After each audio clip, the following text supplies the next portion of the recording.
Oi, pessoal, estamos aqui então para a nossa semana de revisão das semanas 1 a 4. Hoje é a nossa aula de ciências. Então, a gente trabalhou até aqui sobre as propriedades dos materiais, né? Então, vimos que a matéria tem características que nós chamamos de propriedades. Algumas características são gerais, como por exemplo a massa e o volume.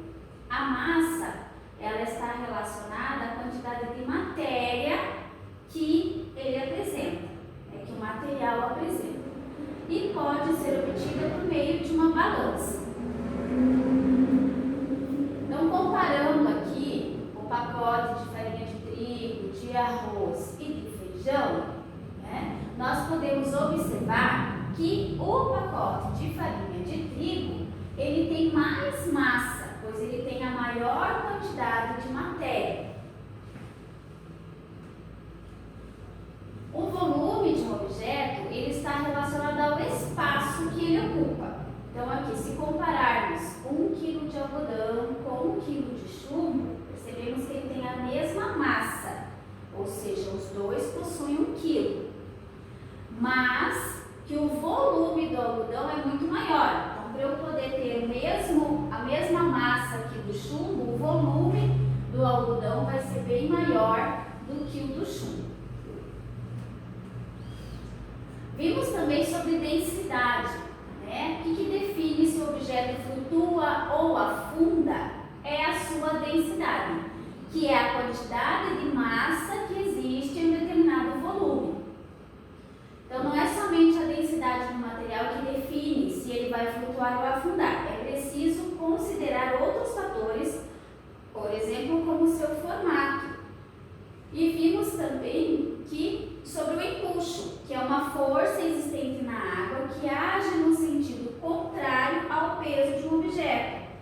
Então, quanto mais água é deslocada pelo objeto, maior é a força do empuxo. Então, isso a gente observa aqui. A densidade está relacionada à quantidade de massa e de volume em um objeto. Mas a densidade pode ser um pouco modificada para o objeto flutuar ou afundar, também dependendo do empuxo, que é a força que existe na água. Como nós vimos lá o exemplo do navio, certo? O navio, ele tem uma densidade grande, ele é de ferro, é um produto pesado, mas de acordo com os seus reservatórios de ar que nós vimos, ele consegue diminuir a sua densidade e com a ajuda da força do empuxo que existe na água, ele consegue se manter em cima da água.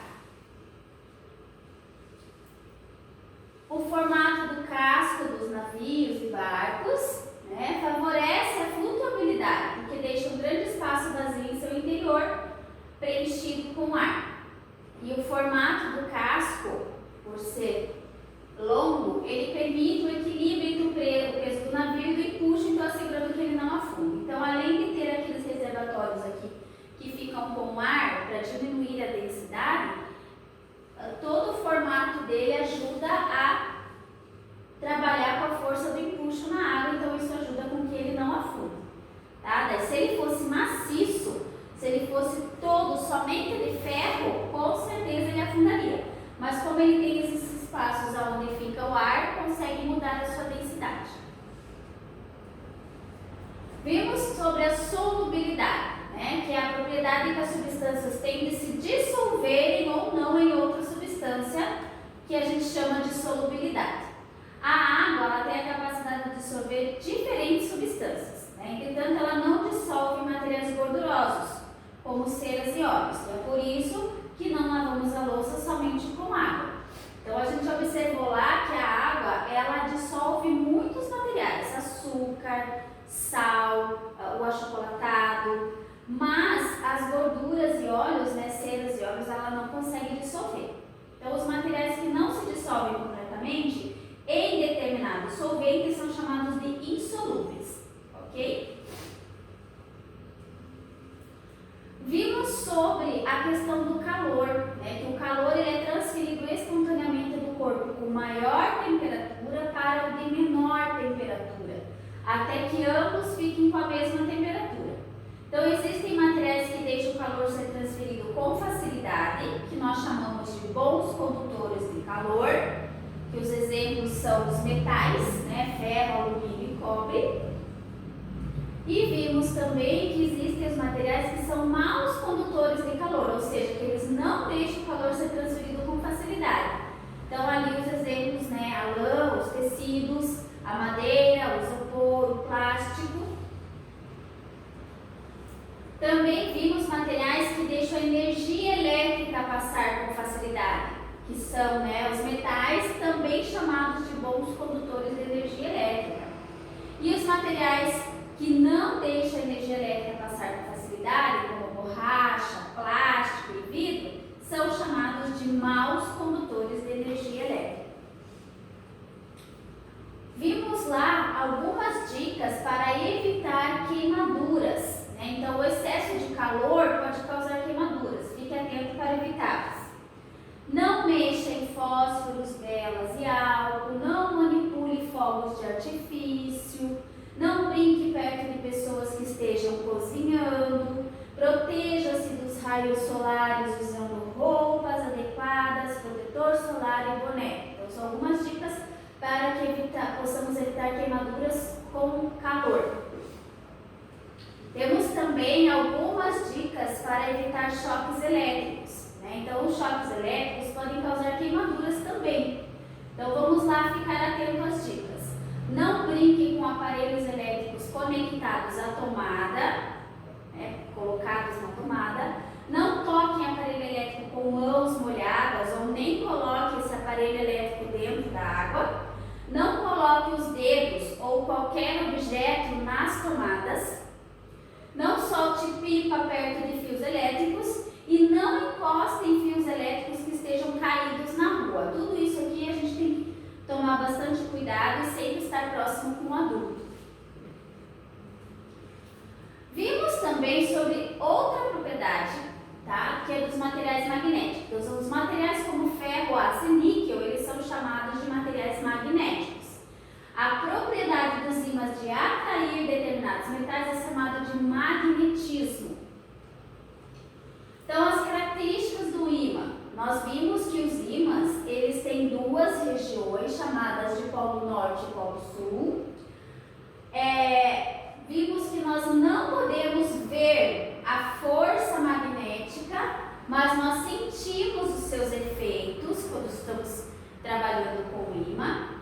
Nos ímãs, os polos diferentes se atraem e os polos iguais se repelem, se afastam.